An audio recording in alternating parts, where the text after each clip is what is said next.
Bonjour à toutes et à tous.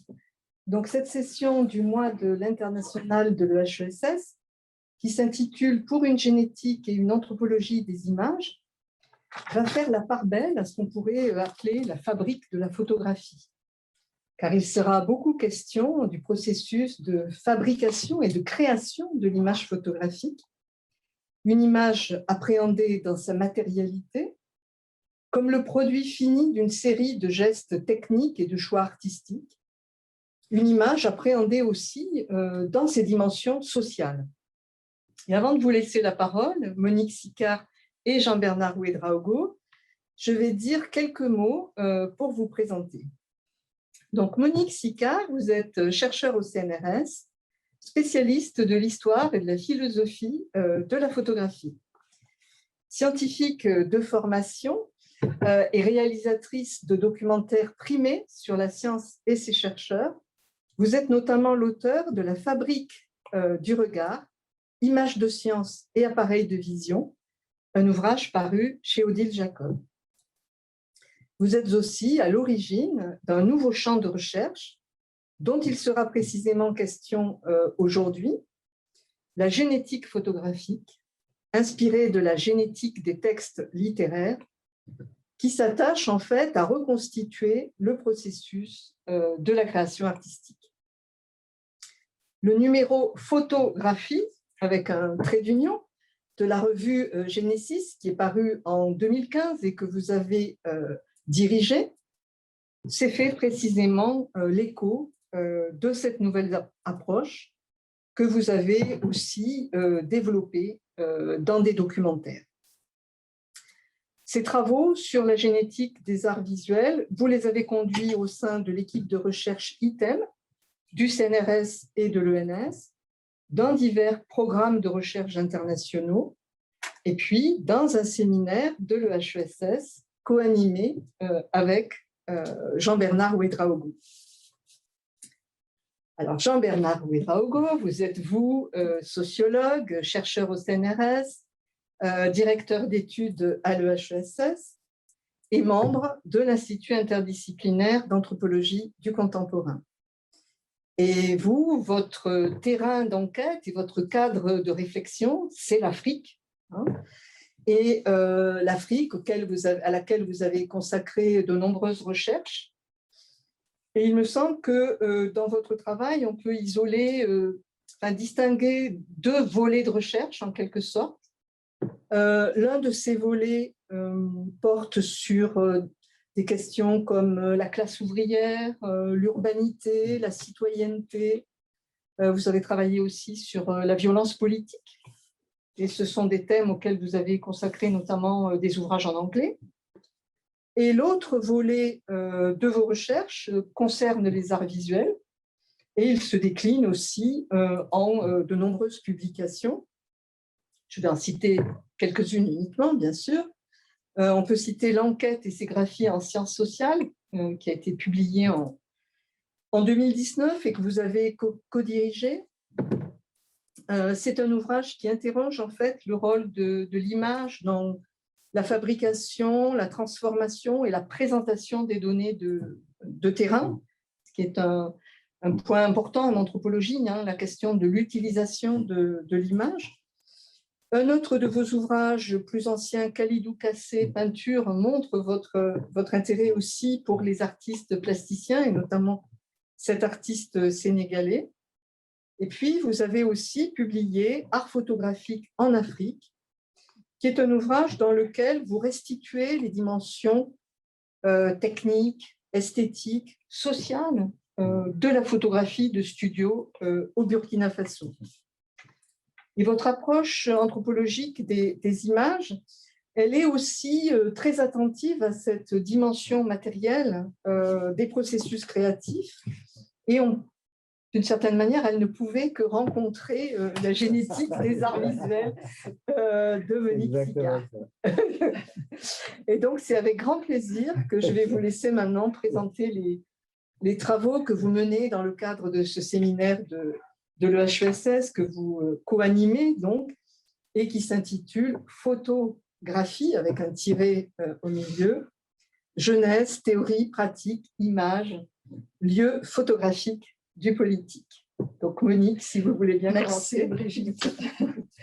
Voilà, donc oui, la photographie nous semble parfois envahissante, elle est partout présente, elle est lassante, à tel point qu'on ne la regarde même plus. Elle nous lasse sans que nous disposions toujours des codes indispensables à sa compréhension pleine. Nous regardons des images sur nos smartphones à toute allure, avant de les enfouir dans une corbeille numérique, sans les regarder parfois. Nous parcourons les livres de photographie sans vraiment prendre le temps de les voir et d'en comprendre le sens. Nous visitons des expositions de photographie, bien sûr, et en sortons souvent frustrés de n'avoir pas tout compris. C'est cet ennui qui m'a motivée. Pour ne rien vous cacher, je me suis dit, mais si des personnes, si des artistes consacrent ainsi leur vie à la photographie, c'est qu'il y a quand même quelque chose derrière de profond, il y a des enjeux. Et ces enjeux-là, il faut que nous trouvions les moyens, les méthodes de les découvrir et du coup d'en parler, de diffuser, de faire comprendre et de faire aimer. Au cours de ce séminaire, nous avons donc souhaité, avec Jean-Bernard, marquer le pas, prendre le temps de la compréhension en allant chercher la part humaine, qu'elle soit individuelle ou collective, qui se cache derrière les images. Si des auteurs, donc femmes et hommes, engagent leur vie dans la pratique photographique, c'est que d'importants enjeux vitaux se cachent derrière ces images. Dès lors, comment accéder à ce qu'elles camouflent? Si les œuvres des plasticiens, sculpteurs, peintres réfèrent quasi spontanément à leurs auteurs, vous voyez un Picasso, vous dites c'est un Picasso.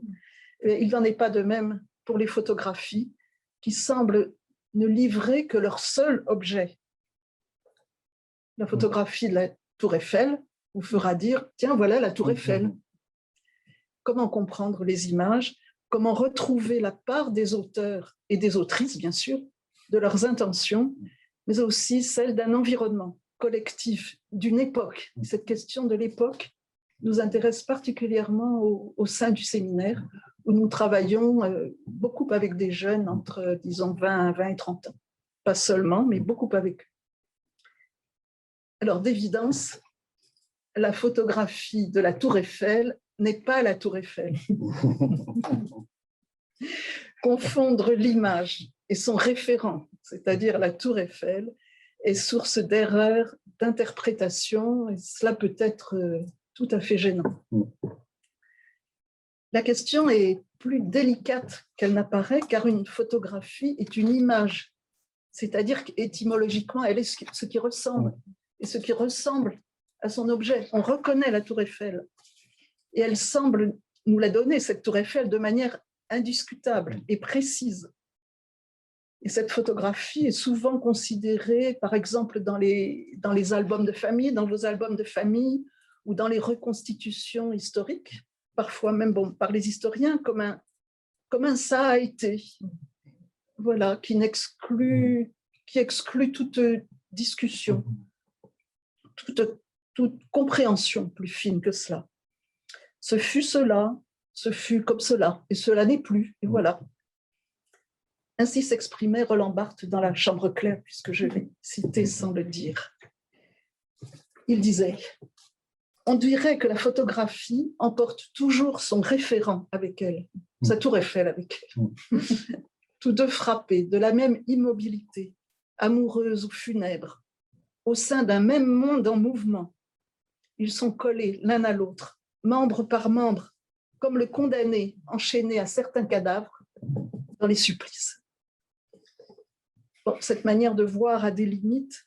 Pour Jean-Paul Sartre, qui est mort l'année même de la publication de La Chambre claire de Roland Barthes, je le cite, « L'erreur est de penser que l'image est dans la conscience et que l'objet de l'image, la Tour Eiffel, est dans l'image. Cette erreur vient de notre habitude de penser dans l'espace et en termes d'espace. » Sartre nomme cette erreur « illusion d'immanence ». Nous avons une illusion de la présence alors qu'elle n'est pas là. Alors, je ne sais pas s'il simplifie le débat, mais au moins il a trouvé les mots pour en parler et pour le faire surgir. Comment définir les singularités du médium photographique? Qu'est-ce qui spécifie la photographie? La question est importante, notamment pour les artistes. Il n'est pas question de copier la peinture, par exemple. Il va falloir trouver ce qui spécifie, ce qui singularise ce médium. Comment trouver son autonomie et comment se démarquer dès lors des analyses picturales. Je rappelle juste qu'à la fin du XIXe siècle, les photographes pictorialistes cherchaient au contraire à copier la peinture. Voilà. Mais depuis, ils ont compris que ce n'était pas la bonne solution. Ils ont cherché ailleurs.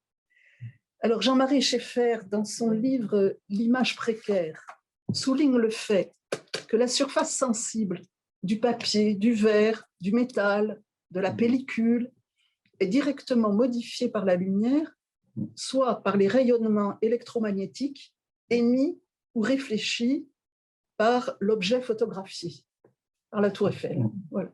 Elle réfléchit la lumière et c'est cette lumière qui va modifier la surface sensible et du coup produire un artefact qui va ressembler à la tour Eiffel.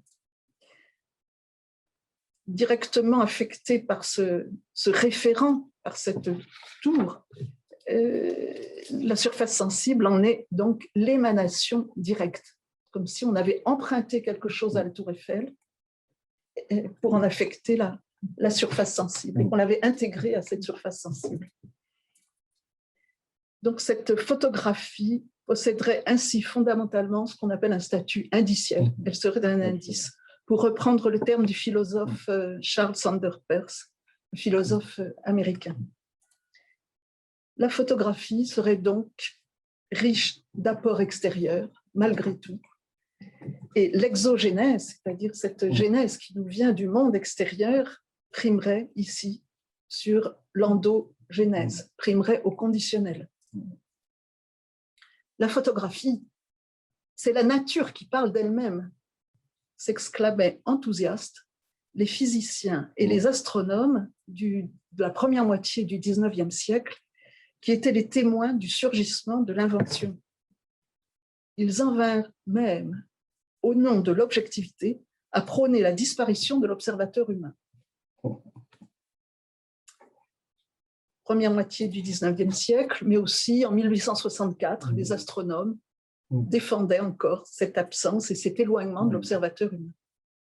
Jusqu'à ce qu'ils comprennent, à la fin du XIXe siècle, qu'une même photographie de la Lune réalisée au même moment, précisément avec les mêmes focales, avec le même appareil, mais par deux observateurs différents, ne produisait pas la même chose. C'est que aussi surgissaient les sciences sociales à l'époque. Donc on comprend bien sûr le danger de ces interprétations qui visent à éloigner, à rendre le créateur, le fabricant de l'image, à le rendre transparent, anonyme. De fait, la photographie, née dans les années, pour simplifier, dans les années 1830, a fait émerger un espace remarquable, nouveau, fascinant, jusque-là inconnu, dont le sujet-auteur semble exclu. Nul doute, l'image photographique est une émanation indicielle et analogique de son référent. Donc, indicielle parce qu'elle prélève quelque chose à la tour Eiffel, analogique parce qu'elle lui ressemble. L'analyse génétique, c'est-à-dire une analyse qui prend en compte les genèses.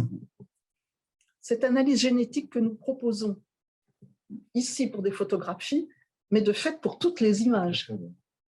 Ce serait peut-être l'objet du prochain séminaire, de la photographie à l'iconologie. C'est bien une question de monde. Voilà. Cette analyse génétique offre de prendre en compte le médium photographie dans sa totalité et de prendre en compte le temps long des fabrications photographiques. En ce qui concerne la photographie, matérialisons la chose, les photographies. Il s'agit d'un défi, tant la négation de la durée est dominante. Nombreuses sont les personnes qui assimilent la réalisation d'une photographie à un instant d'intellectuel, comme dirait Gaston Bachelard. Lui, il parlait de l'interrupteur électrique, c'est la même chose. Une photographie serait un clic-clac, rien de plus. Une durée, certes, mais qui n'existe pas de fait pour beaucoup de personnes, une durée qui ne fait pas image. Il se trouve que le mot même de photographie, étymologiquement peint avec la lumière, ancre l'objet, ces objets dans leur genèse. Donc nous sommes dans les clous, si vous voulez.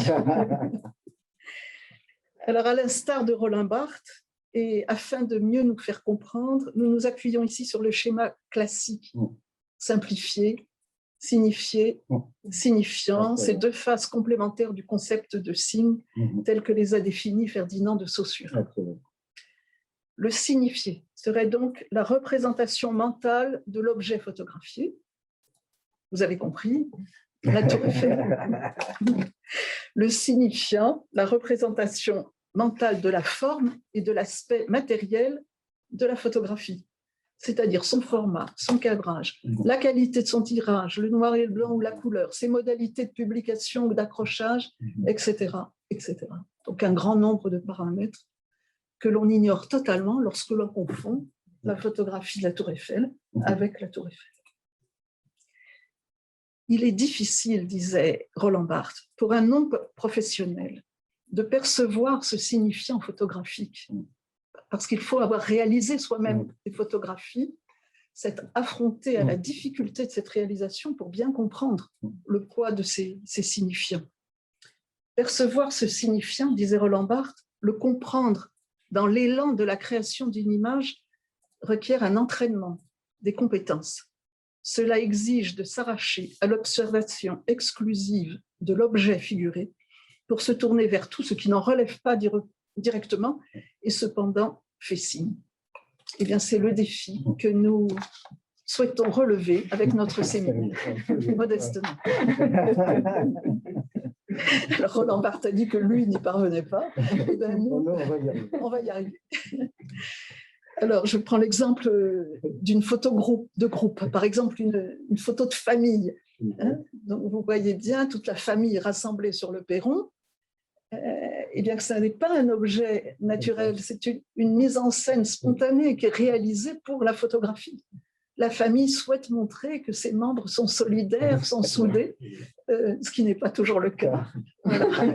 Et elle souhaite exister, c'est-à-dire que la photographie n'est pas seulement un ça a été. Bien sûr, quelqu'un a photographié les membres de cette même famille sur le perron de la maison, mais aussi elle construit, c'est-à-dire qu'elle est tournée vers l'avenir. Photographions-nous rassemblés et cela marquera les générations suivantes. Et ça trône sur le plan. Et ça trônera sur la cheminée du salon parmi les photos et les références aux ancêtres. Exact.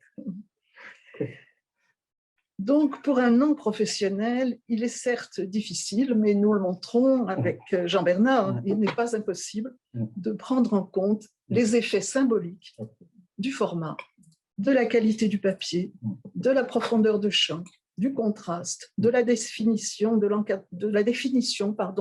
l'encadrement même du cadrage, des textes d'accompagnement, légendes ou autres, etc. De fait, un objet photographique cristallise, grâce au choix et au réglage de tous ces paramètres, une partie des processus de sa propre création. Il les intègre. Voilà, il en est l'archive même de sa propre genèse. Il est une mise en abîme de sa conception, création. Il conviendrait bien sûr dans tous ces paramètres d'ajouter les intentions de l'auteur, son passé, les mises en scène, même discrètes, les dispositifs choisis, etc. Et surtout le point de vue, l'angle de prise de vue, la distance focale, qui fait qu'il n'y a pas une tour Eiffel, mais 1000 tours Eiffel, bien sûr. Voilà, c'est tout cela que nous cherchons à comprendre nous-mêmes déjà et à mettre en œuvre dans ce séminaire. Alors, je vais vous montrer une photographie. Voilà, je disais tout à l'heure que cette photographie était ma photographie fétiche. Alors pourquoi? C'est Il ça. s'agit d'une photographie réalisée en 1898 à l'extrême fin du 19e siècle, au moment de l'affaire Dreyfus, et par Émile Zola, l'écrivain lui-même, qui a réalisé des milliers de photographies. Ce que peu de personnes savent, mais de fait, il était un photographe amateur, mais un bon photographe. Et donc Émile Zola part en exil à Londres. Et en exil, il continue à réaliser des photographies. Et il réalise notamment cette image où vous voyez un corbillard transparent. À l'intérieur du corbillard, vous voyez le cercueil en bois. Ce corbillard est tiré par des chevaux. Et derrière, vous voyez le grand palais de cristal, le Crystal Palace, qui a été construit en 1851. Donc, nous sommes là des années ensuite, en 1898, construit en verre comme un hommage à la lumière. Et ce Crystal Palace intégrait d'ailleurs un arbre. L'arbre a besoin de la lumière pour revivre. Intégrer un arbre et une exposition photographique, hommage à la lumière. Alors, pour quelle raison est-ce que Émile Zola réalise une telle photographie, photographier un corbillard? Ça n'est pas rien. Ça veut dire qu'il est là avec son gros appareil, certainement sur pied, qu'il attend le passage, qu'il déclenche au bon moment. Enfin, c'est une affaire compliquée. Et puis, il s'agit aussi du choix d'un point de vue. Voilà. Il a certainement voulu, peut-être est-ce là le fruit du hasard, mais en tout cas, il a sélectionné cette photographie-là. Il a voulu mettre en relation ce corbillard, cette petite maison transparente qui héberge la mort, face à cette énorme chose, transparente également, mais qui est symbole de vie. Et ça, c'est une chose formidable, parce que ça vous dit qu'une photographie n'est pas seulement la photographie de son objet. Il n'a pas voulu faire la photographie d'un corbillard, manifestement. Il n'a pas écrit sur cette image, mais nous le pressentons. Et surtout,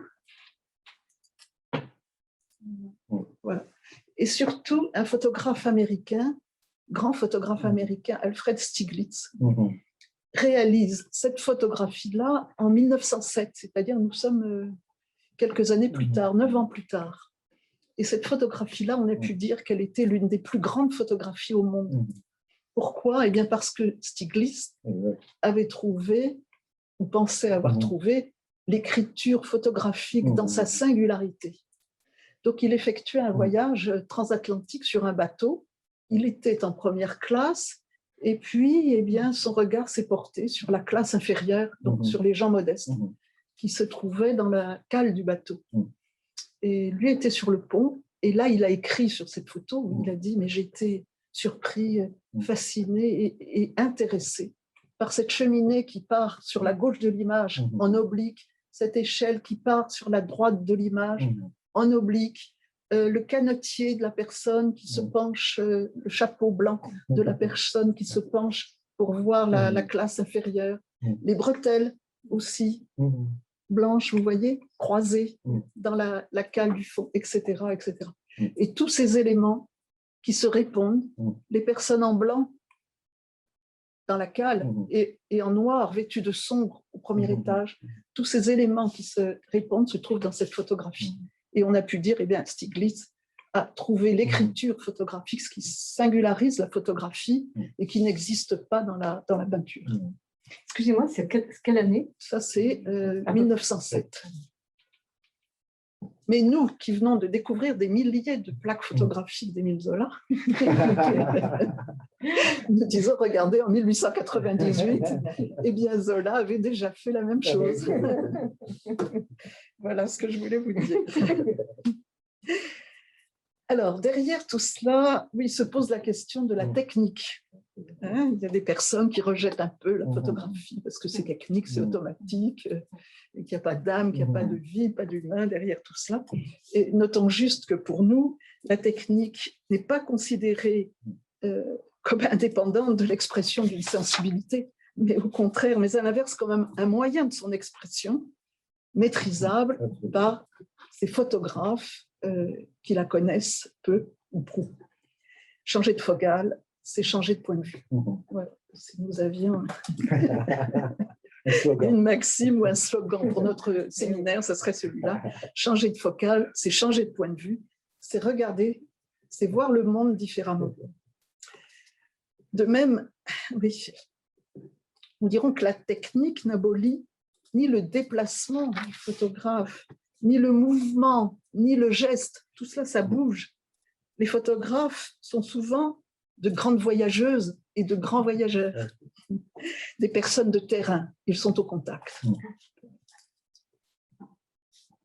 Derrière ces remarques se cache pour nous une attention particulière à ceux qui seraient volontiers considérés comme simples techniciens, pousseurs de boutons sans intelligence du monde, hiérarchiquement situés en dessous, loin en dessous de l'élite créative et intellectuelle.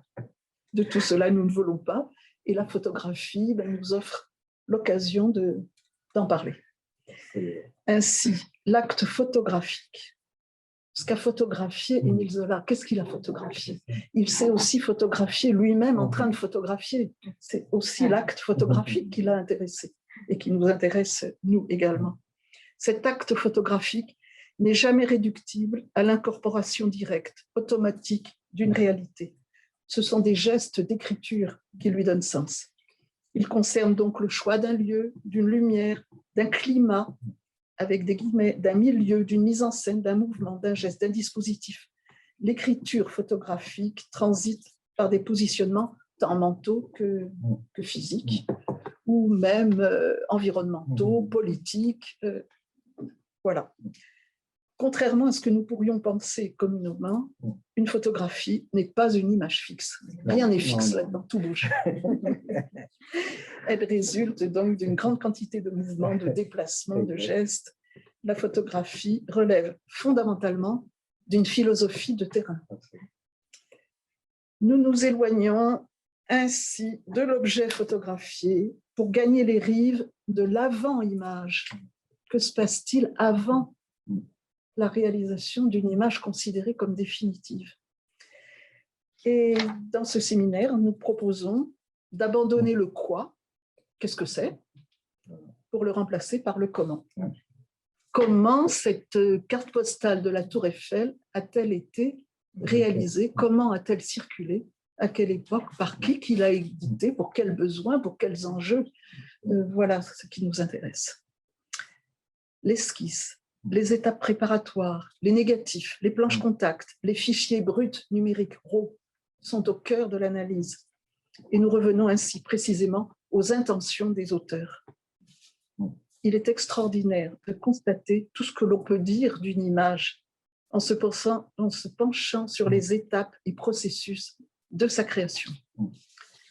Voilà, voir à ce sujet le numéro de la revue Genesis dont a parlé Brigitte et dont elle n'a pas dit qu'il était disponible en ligne. C'est ce que je voulais vous dire. Une nouvelle question surgit dès lors. Pour quelles raisons reléguons-nous si souvent les photographies, au simple rang d'image, à quelque chose qui ressemble, sans aller chercher plus loin, et leur ôtant dès lors la saveur de l'objet conçu, façonné, fabriqué. Le caractère quasi magique de la réalisation d'une photographie fut au départ, au XIXe siècle, accentué par la découverte de l'image latente. Vous savez, cette image qui est présente sur ou dans le support qui a été exposé à la lumière et qui est cependant non visible. Vous avez un papier blanc et puis vous le trempez dans le révélateur, vous attendez quelques instants et là, l'image apparaît. Et il faut reconnaître qu'il y a de la magie dedans, sinon de la physique, de la chimie, du moins de la magie. Désenchantons pas la photo. Cette image ne semble pas née de mains humaines. On dirait qu'elle est acquéiropoïète. Voilà, elle vient, on ne sait d'où, d'une nature, de quelque chose qui nous est... Oui, tout à fait. Mais l'effacement des auteurs, cette croyance dans un automatisme inhumain, s'enracine profondément dans une histoire scientifique et industrielle. Dans le premier tiers du XIXe siècle, au tout début de l'émergence de la photographie, les physiciens, subjugués par l'invention de la photographie, de la daguerréotypie, comme on l'appelait alors, s'écriait « l'image et l'objet sont tout pareils ». C'était formidable, il n'avait plus besoin de travailler. Il découvrait alors une nouvelle forme d'objectivité, liée à une nouvelle forme de causalité, une genèse qu'il ne connaissait pas, située aux confins de l'art, la technique et du hasard. À la extrême fin du 19e siècle, 1866, le développement industriel accentua la négation du temps long de la réalisation photographique. On a cherché à simplifier, à raccourcir, comme toujours aujourd'hui. Le photographe Alfred Stieglitz, dont nous avons déjà parlé, défendit la part des artistes.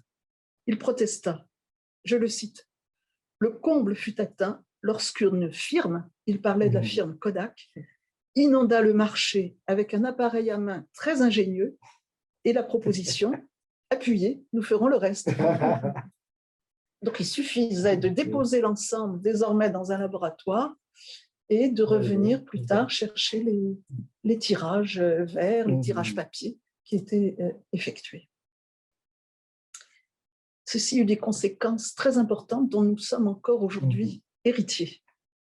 Dès lors, la fin du 19e siècle, le début du 20e, virent premièrement le délaissement des expérimentations. On expérimentait beaucoup, on essayait de trouver d'autres techniques, d'autres rendus de la photographie. Premièrement, le délaissement des expérimentations. Deuxièmement, l'abandon des archives. Il n'y a plus d'archives parce que vous réalisez tout facilement en un clic-clac. C'est l'émergence du monde du clic-clac. Troisièmement, le développement extraordinaire d'une photographie d'amateur, simple à mettre en œuvre. Elle eut des inconvénients. Elle a toujours des inconvénients, puisque nous ne regardons même pas les photographies que nous réalisons. Tout le monde vit cette expérience-là.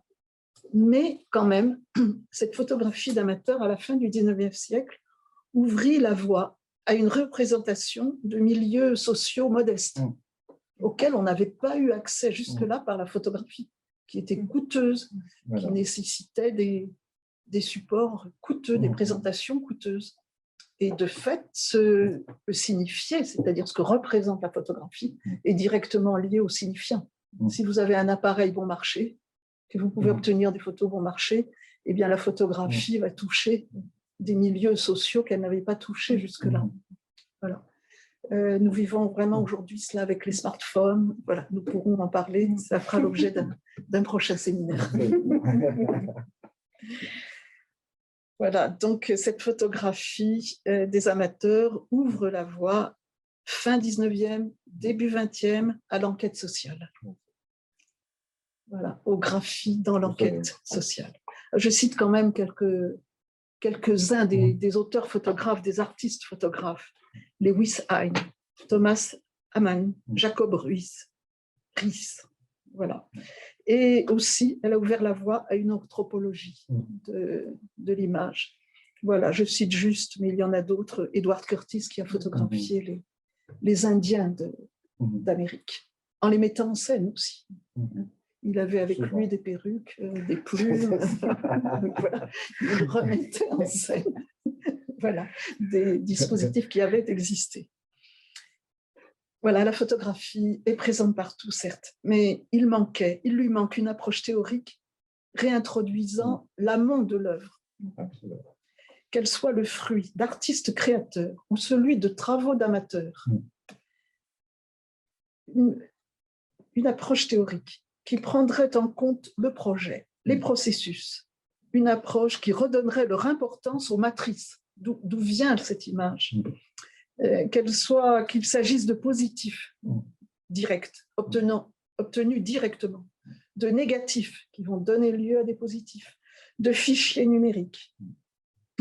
Voilà, une théorie qui porterait une belle attention aux archives, albums, planches contact, carnets de terrain, textes liés, tirages de travail, etc., invitant dès lors, et là j'insiste, à leur protection, à la protection de ces archives photographiques, car trop de collections furent négligées, dispersées le plus souvent, et encore beaucoup aujourd'hui, je dirais même toujours aujourd'hui, isoler des textes qui auraient permis d'en comprendre pleinement le sens. La science des genèses photographiques, la génétique photographique, est amenée à occuper un espace vacant, finalement tant théorique que pratique, puisqu'elle nous incite à être attentifs au processus de création des images. Cette génétique photographique prend place dans la lignée de la génétique littéraire, née, elle, il y a une cinquantaine d'années, à la fin des années 1960. Et elle s'installe au voisinage et au sein d'une génétique des formes et des arts plastiques beaucoup plus récente, initiée par Pierre-Marc de Béazy, mais aussi au voisinage d'une génétique de l'exposition, mise en œuvre par notre collègue taïwanais, Lin Shining. Toutes deux, génétique des formes et des arts plastiques, génétique de l'exposition, en cours d'émergence. Et j'ajoute la génétique photographique, bien sûr. La génétique littéraire analyse les processus de création littéraire s'intéressant au tout premier moment de la conception de l'œuvre, en remontant le plus loin possible dans l'avant-texte. J'ai cité Pierre-Marc de Béazy. Et là, je nous cite nous-mêmes, Jean-Bernard et moi. Maintenant qu'il faut mettre les applaudissements.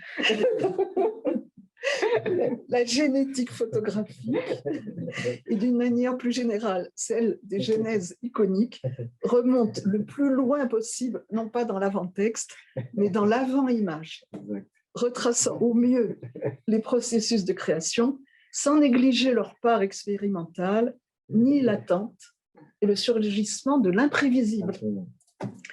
Pour parler plus simplement, il s'agit de remonter le plus loin possible dans l'histoire des images.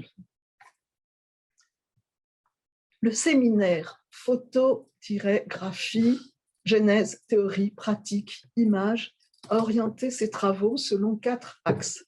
Premièrement, le développement des théories génétiques et anthropologiques de l'image. Deuxièmement, leur ancrage dans une histoire de la photographie. Troisièmement, l'invitation d'artistes photographes à venir présenter leurs travaux en répondant aux questions très simples, à nos questions. Qu'avez-vous fait? Quels furent vos choix? Et comment avez-vous procédé? La réalisation d'entretiens approfondis avec des photographes, c'est-à-dire des personnes pleinement engagées dans la réalisation photographique, quel que soit leur âge, quel que soit leur statut social et professionnel, quel que soit leur lieu et pays de villégiature, a animé le séminaire pendant des années. Et dans la réalisation de ces entretiens, les étudiants, notamment ceux de l'école des hautes études, ceux de l'école normale supérieure, nous ont beaucoup aidés. Parce que ces étudiants viennent de pays étrangers, et là, nous avons eu donc accès à des mémoires d'étudiants particulièrement intéressants sur des photographes des asiles psychiatriques azerbaïdjanais, sur la photographie de l'Ukraine et de Tchernobyl, etc.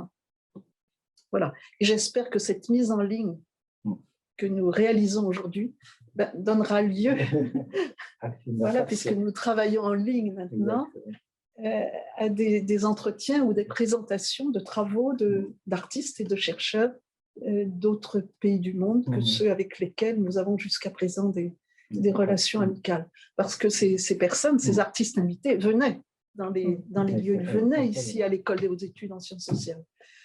Donc nous avions affaire le plus souvent, quand ils étaient là en présence, à des personnes qui n'habitaient pas loin, par France. C'était différent pour les entretiens conduits avec les étudiants.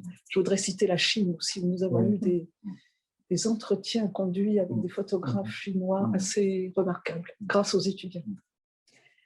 Alors, 4e axe de travail, j'en ai cité 3, et j'ai dit que le séminaire orientait ses travaux selon 4 axes, donc voilà le 4e. Donc, c'est la réalisation par les participants au séminaire de 10 photographies chacun, accompagnées de légendes et de textes précis. De légendes sur le comment avez-vous fait, quels sont vos processus de conception, de création, en quoi ces 10 photographies s'inscrivent dans une anthropologie de l'image. Il ne s'agit que de 10 photographies, mais la réalisation et la réponse n'est pas simple.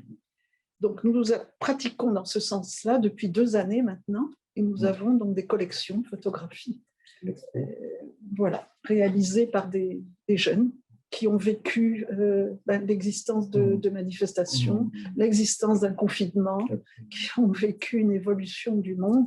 Et ces photographies, si nous pouvions un jour les exposer ou les publier, nous en serions vraiment très, très contents. Alors, le thème choisi pour ces 2 dernières années concerne les lieux photographiques du politique. Il s'agit de choisir un lieu unique, de réfléchir à la manière d'en capter les images, et là, de réfléchir à cette articulation technique, dispositif, point de vue, esthétique. Et ce lieu, finalement, ces représentations mentales, ces SES, ces représentations mentales du lieu, sont donc amplement construites par la photographie, les photographies, d'où l'expression lieu photographique. On me demande souvent, mais qu'est-ce que vous voulez dire par lieu photographique? Eh bien oui, ces lieux vont être... Ils existent certes, mais ils seront aussi construits par vos 10 photographies. Ces lieux sont lieux du politique, car espace public, ou marqués par des décisions ou des événements relatifs au vivre ensemble. Alors, je ne résiste pas pour terminer ce topo à la tentation de citer le photographe Marc Pateau, qui nous dit « Il faut 2 ans pour réaliser un portrait ». Alors, j'en ai terminé, mais pas tout à fait, parce que je ne voudrais pas que nous partions sans avoir cité quelques noms d'artistes invités au séminaire et montrer quelques photographies de ces artistes et des étudiants, et des photographies réalisées par les étudiants. Donc déjà, les artistes invités au séminaire, en vrac, pas même classés par ordre alphabétique, vous voyez où nous en sommes. Jean-Marie Fadier, le premier. Qui fait des photos sans appareil. Qui fait des photos sans appareil. Henri Fournier, qui photographie la périphérie, les gens de la périphérie, dans un petit village à une centaine de kilomètres de Paris. Ensuite, alors je ne précise plus parce que ce serait trop long, mais tous ceux qui sont intervenus, qui sont venus en amis souvent. Sarah Moon, Bernard Plossu, qui est venu plusieurs fois, Véronique Elena, avec qui nous avons réalisé une masterclass aussi, Philippe Bazin, Sabine Delcourt, Thierry Girard, Arnaud Lesage, Francis Busigny, Gérald Bloncourt, qui est décédé malheureusement, Gilbert Fastenekens, Florence Chevalier, Janine Mignot, Max Armango, Alain Polo, africain, oui. Guillaume Herbeau, Jean-Louis Garnel, Thiers Chunté, Patrick Tournebeuf, Alain Turpot. Voilà. Alors, je vais utiliser une photo suivante, par contre. Oui, c'est là. Voilà. Voilà, donc une photographie de Florence Chevalier, qui a été réalisée à Casablanca, où elle a vécu pendant son enfance. Voilà, et elle nous a raconté, ce récit est présent dans le numéro de Genesis, photo-graphie, l'histoire de cette photographie au format carré. C'est une photographie qui est une photographie de l'époque de la colonisation, voilà, du temps où elle était petite et elle allait sur dans ses bords de mer, sur la plage et observer les grandes piscines. Il y a des piscines artificielles qui sont construites à cet endroit-là. Et cette photographie a été réalisée depuis l'intérieur d'un hôtel, mais vous voyez un hôtel abandonné. Et les piscines qu'elle a photographiées également sont aussi abandonnées depuis la fin de la colonisation. Donc voilà, il s'agit de Florence Chevalier. Voilà, Gisèle Freund, avec laquelle nous avons beaucoup sur les photographies et les planches contact de laquelle nous avons beaucoup travaillé. Et les textes également, parce que Gisèle Fromm écrivait. Elle est décédée en 2000. Sa tombe est au cimetière du Montparnasse, le long de la Grande Allée. Si vous traversez le cimetière pour venir à l'EHESS, vous passez devant la tombe de Gisèle Fromm. Voilà. Elle a travaillé, et notamment, elle a photographié beaucoup d'écrivains, et notamment James Joyce. Et nous avons travaillé là-dessus lors d'un documentaire qui sera projeté, je ne sais quand, mais prochainement, sur la chaîne Arte, en retrouvant les planches contact et la manière dont elle a procédé. Voilà, je ne vous décris pas tout cela, c'est un peu long, mais l'article est également dans le numéro 45 là, de la revue Genesis. Voilà, Arnaud Le Sage. La salle de bain d'Arnaud Le Sage. Voilà. On aurait tort de confondre la réalisation photographique avec un clic-clac, parce que voilà, il fait partie, c'est un photographe exceptionnel qui parcourt le monde entier, qui va parfois très loin photographier et qui publie ensuite ces photographies juxtaposées les unes aux autres. Donc une image réalisée dans l'Europe du Nord peut être confrontée à une image réalisée à l'autre bout du monde, vous voyez, pour qu'elle résonne, qu'elle fasse résonance pour lui, il les affiche chez lui. Et ça arrive chez beaucoup de photographes. Autant non, mais oui, afficher, laisser œuvrer les images elles-mêmes, oui, ça, on voit cela souvent. Et voilà, une photographie québécoise réalisée par Arnaud Le Sage, magnifique, réalisée par temps de neige, dans une forêt qui a brûlé, une forêt incendiée. Vous voyez aussi qu'il n'y a aucune trace de pas du photographe dans la neige. Il n'a pas tourné autour de son objet. Il n'a pas tourné autour de son objet. Quand vous voyez une image, et notamment une photographie, vous devez, mais aussi le JT de la télévision, vous devez toujours vous poser la question qui a photographié, comment et pourquoi. Et voilà une des planches contact reconstituées, puisqu'il s'agit de fichiers numériques, d'Arnaud Le Sage. Il n'y en a qu'une que je vous présente ici, mais je crois qu'il y en a au moins trois ou quatre. Voilà, pour vous montrer comment il a travaillé, réfléchi, de manière à obtenir une forme géométrique et un carré.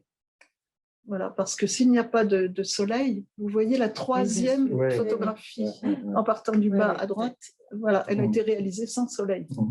Donc il attend le moment adéquat.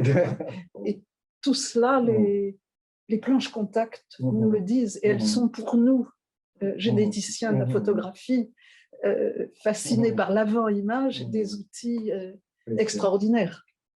Voilà, j'arrête pour les grands photographes.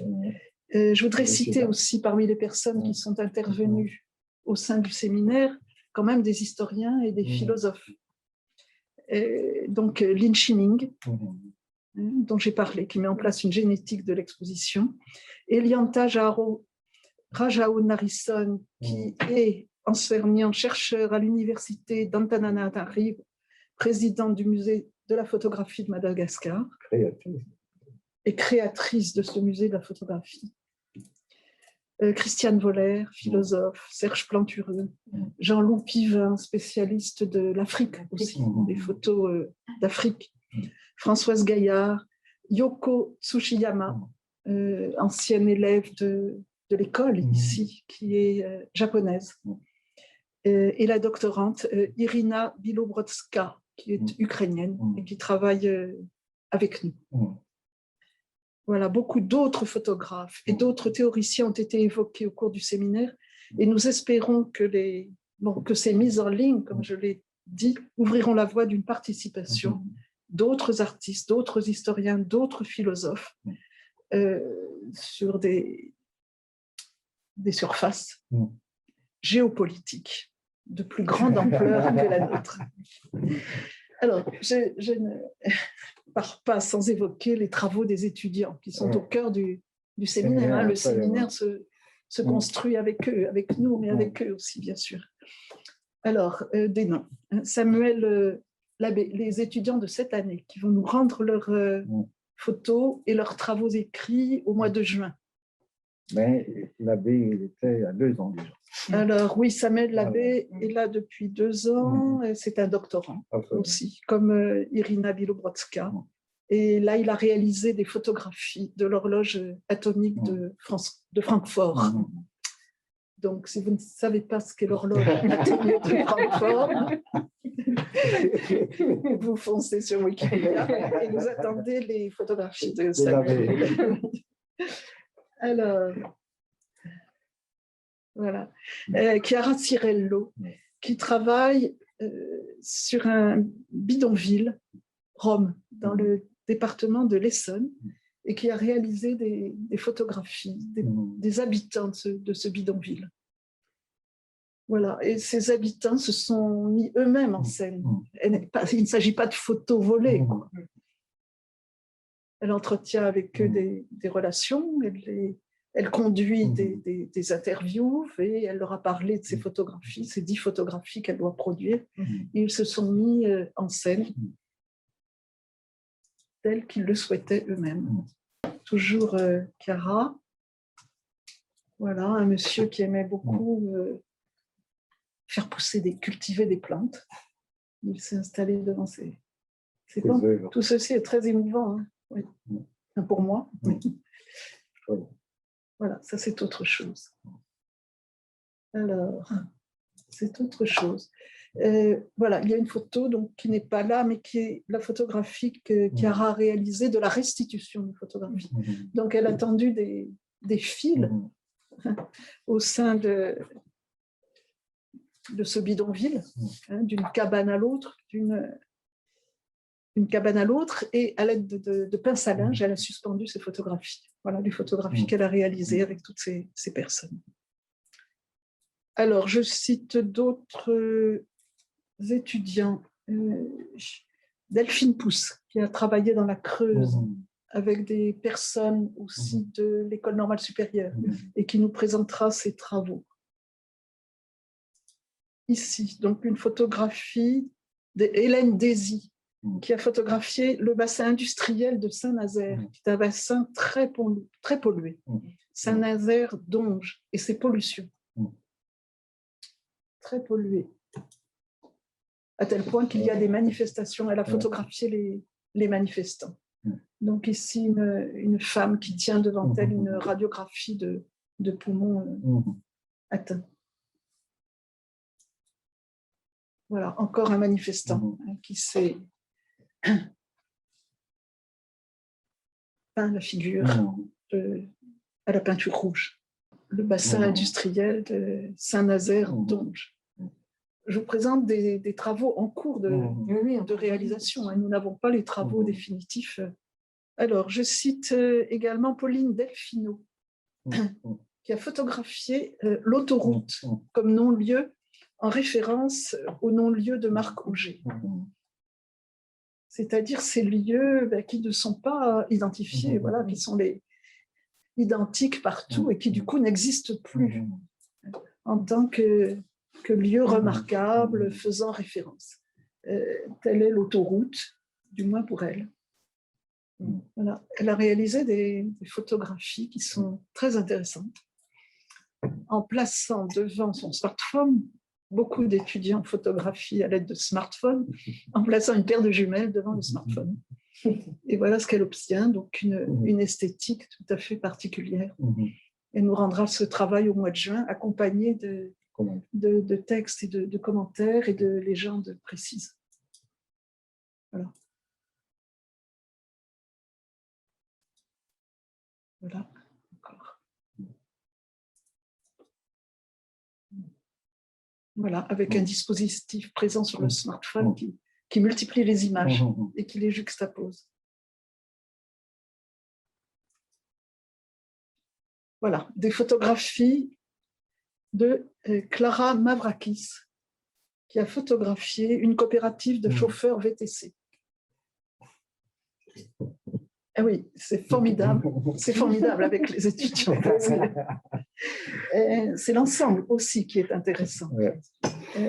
À savoir que puisque nous nous intéressons particulièrement aux médiums, aux signifiants, et bien finalement les objets peuvent être extrêmement divers. Et pourtant, nous parlons, nous évoquons toujours la même chose, selon la même direction. Nous appliquons les mêmes méthodes de raisonnement et de réalisation.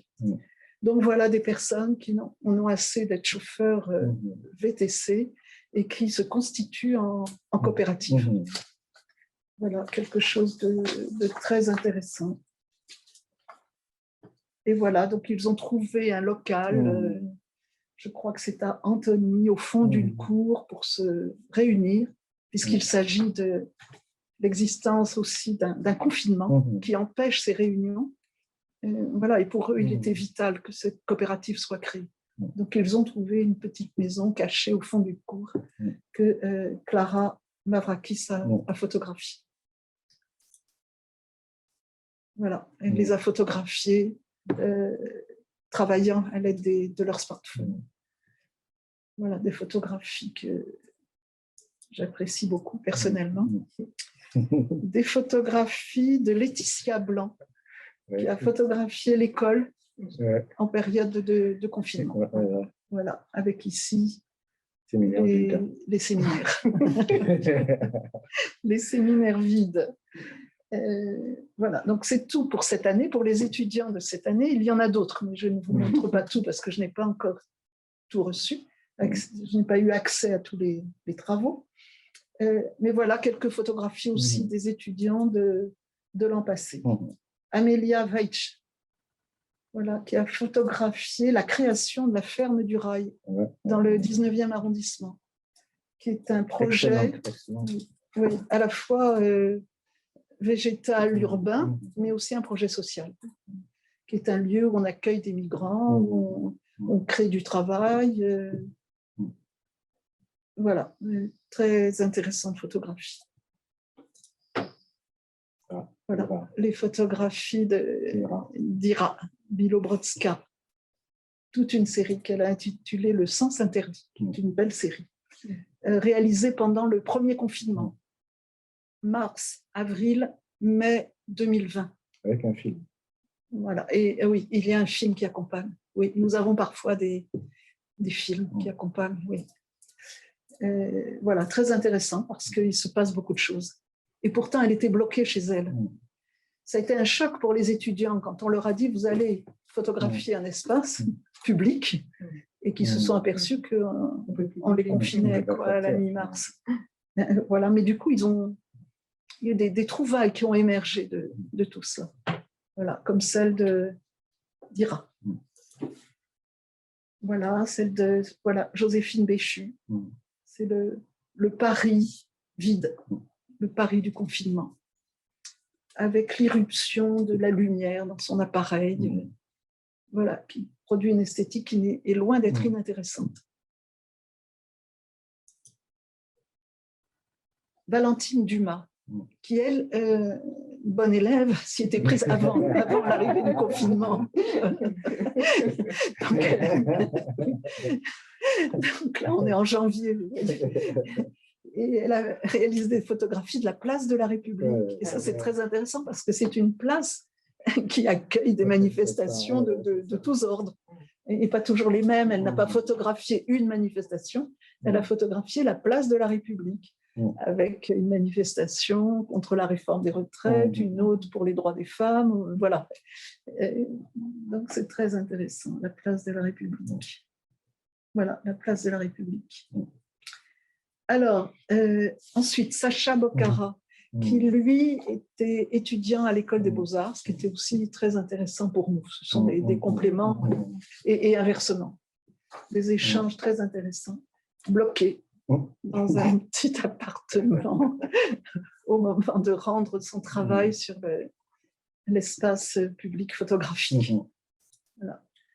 Il a réalisé de très belles photos de sa sœur, masquée. Voilà, il y en a toute une série. Je vous en montre juste deux. Voilà. Et ça devient certaines photos très, très drôles, entre guillemets. Voilà. Et le masque a des sens très concrets, très matériels, mais aussi très symboliques. Voilà, écoutez, il me reste à vous remercier et puis à passer la parole à Jean-Bernard et à Brigitte. Peut-être obligé d'abord pour ce premier. Oui, on peut. C'est des gens qui réagissent déjà, peut-être. Oui, mais il vaut mieux peut-être que tu enchaînes. Oui, j'ai Parfait. beaucoup de remarques à faire, mais, Mais je préfère laisser la parole s'il y en a, donc peut-être que enchaîner, ce serait mieux. Voilà, moi, je ne reviendrai pas sur ce que les étudiants ont fait, parce que on espère faire une exposition bientôt à la rentrée pour faire voir ce qu'ils ont pu réaliser. Mais j'aimerais simplement continuer sur la notion de technique qui était la fin de l'exposé de Monique. Mais en réalité, nous avons pensé que la technique était une sorte de clôture et qu'en déclarant l'objet photographique comme une technique, comme un objet technique fermé, on imaginait que l'œil de verre était devenu un œil standard. Or, comme elle a dit précédemment, cet œil-là n'est jamais un œil standard. Ce n'est pas seulement le changer de focale, mais il suffit de changer de pied pour que l'image varie énormément. Et ce changement de pied n'est pas un élément neutre. On l'a vu dans la peinture. Je pense à Bazinsdal sur la peinture du Quattrocento, où on montre bien que rien que considérer la profondeur des champs comme quelque chose de naturel à l'œil humain, c'était une aberration. Il y a une genèse des catégories qui produisent cette chose-là, et que dans la photographie, c'est extrêmement pareil. Mais en même temps, quand on pense à une subversion, à une désinstrumentalisation de l'appareil photographique, on élargit le champ de signification et on introduit d'autres éléments qui contribuent à la fabrication du sens photographique. Et cet élargissement-là ramène à plein de choses. Que quelquefois en Occident, du fait de l'histoire que Monique vient de rappeler, était cantonné à un milieu peut-être un peu plus informé, mais avec la démocratisation, entre guillemets, et la diffusion, l'élargissement de l'usage de la photographie, il y a beaucoup de choses qui interviennent. Et du coup, pour un anthropologue, la photographie devient comme une sorte de miroir continu de la dynamique sociale, en gros. Et cette dynamique sociale a plusieurs dimensions. Elle a une dimension catégorielle, les anthropologues appellent symbolique. Ça veut dire que déjà, si on considère que l'objet photographique, ne serait-ce que le cadre, c'est pas donné de comprendre que le cadre a un sens. Ben oui, déjà, vous connaissez toute l'histoire de la physique pour montrer ce que c'est un espace. Donc, pour les sociétés, c'est pareil. C'est que travailler sur la manière dont on va cadrer, parce que ce cadrage-là, elle est imposée techniquement. Mais elle est imposée techniquement. Cette imposition, elle est relative, puisque l'imagination, les catégories qui portent le regard sont capables de transcender cette imagination-là, ce cadre-là imposé, et associer d'autres choses que nous ne voyons pas. Donc, c'est ça un peu qu'on va chercher quand on va faire un peu de l'anthropologie autour de la photographie. Et ce n'est pas tout. Mais serait-ce que la manière dont on va dire l'agencement à l'intérieur du champ photographique. On a l'impression que Monique a parlé tout à l'heure de la famille qui se met en scène. Mais en fait, cette mise en scène-là, elle mobilise énormément de catégories. Et elle rajoute des choses. Quand vous voyez dans un village du Burkina quelqu'un qui vient se faire photographier et qui se photographie avec son réveil, on n'en voit pas l'utilité a priori, mais en réalité, si. Ceux qui l'ont mis là en connaissent la portée et le sens. Donc, du coup, on comprend aussi que même ici, dans un milieu bourgeois, quand on voit les gens se photographier, tous les détails, en gros, comptent dans la fabrication de la chaîne de signification. Et cette chaîne de signification-là, elle est, comment dire, elle est victime d'une sorte de réductionnisme qui vient du scientisme. Parce que, voilà, on dit, ah, ça, c'est la photo. Et on pense que c'est définitif, c'est déjà fait, c'est standard, tout le monde va voir de la même façon. Or, pas du tout. C'est cette subversion de l'ordre, l'ordre photographique qui est intéressante à observer aujourd'hui. À dire, évidemment, il y a, bon, je ne rappellerai pas ici, c'est les théories de Bergson, mais penser la durée, mais c'est la même chose en fait. On voit bien que l'instant et la continuité, voilà, et la durée, c'est des choses qui participent à l'élaboration d'une nouvelle compréhension de la photographie. en tant qu'outil social, en gros, en tant que, comme n'importe quoi, hein, comme un coupe-papier. Comme vous savez, j'ai un ami qui étudiait une société de l'Inde du Sud et qui un jour nous a montré un couteau de l'Inde du Sud. Et le couteau, vous ne pouvez pas agresser avec ce couteau. Il faut que vous ameniez l'objet sur le couteau. Ah oui.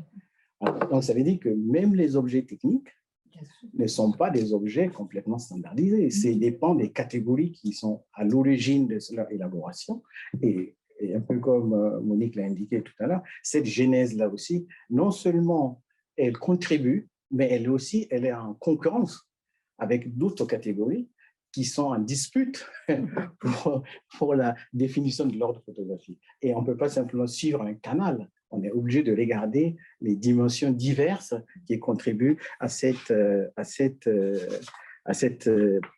objet photographique. Mais au fond, même quand on considère l'appareil lui-même, il y a une de nos collègues suédoises qui a étudié la fabrication des appareils photographiques au Ghana et au Mali. C'est eux-mêmes qui fabriquent la boîte avec leurs propres outils, avec leurs propres... Le principe est le même, hein, c'est un appareil imité. Mais on voit très bien que même cet appareil-là, on est presque persuadé, enfin, on en a la preuve, que les éléments qui composent, que ce soit le bois, la chambre, tout ça, vont être tirés d'un référent catégoriel qui n'a rien à voir avec la photographie. Un peu comme le mythe du cargo, si je veux dire, un peu comme ça. Mais comme ça fonctionne, l'efficacité ne dit pas, voilà, ne dit pas l'authenticité de la chose. Donc c'est pour ça qu'il faut explorer ces éléments-là pour mieux comprendre la manière dont cet objet, cet outil photographique-là, va circuler dans la société, va être approprié par des catégories sociales et va être, disons, comment dire, utilisé dans des situations vraiment complètement diverses. Mais ça, ce n'est même pas tout. Parce qu'une fois que la photo a été écrite, on a dit l'avant-image. Mais en fait, comme l'image est continue, par exemple, la photo de Victor Hugo, enfin de Émile Zola qu'on a vu tout à l'heure, ben, on voit très bien, même dans les textes d'Émile Zola, on voit très bien, en particulier dans ses carnets d'enquête, on voit très bien comment le dessin, l'écriture graphique et la photographie se mêlent pour fabriquer la réalité 19e. Et là, c'est très intéressant de croiser ces regards-là. Et en ce moment-là, on voit que la clôture de la signification imagée n'est jamais qu'une clôture relative. Et c'est ça qui est intéressant.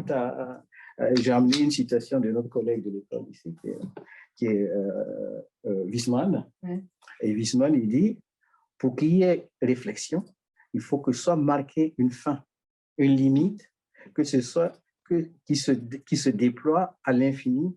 Ce qui se déploie à l'infini ne se réfléchit plus. C'est dans Pensée entre les langues.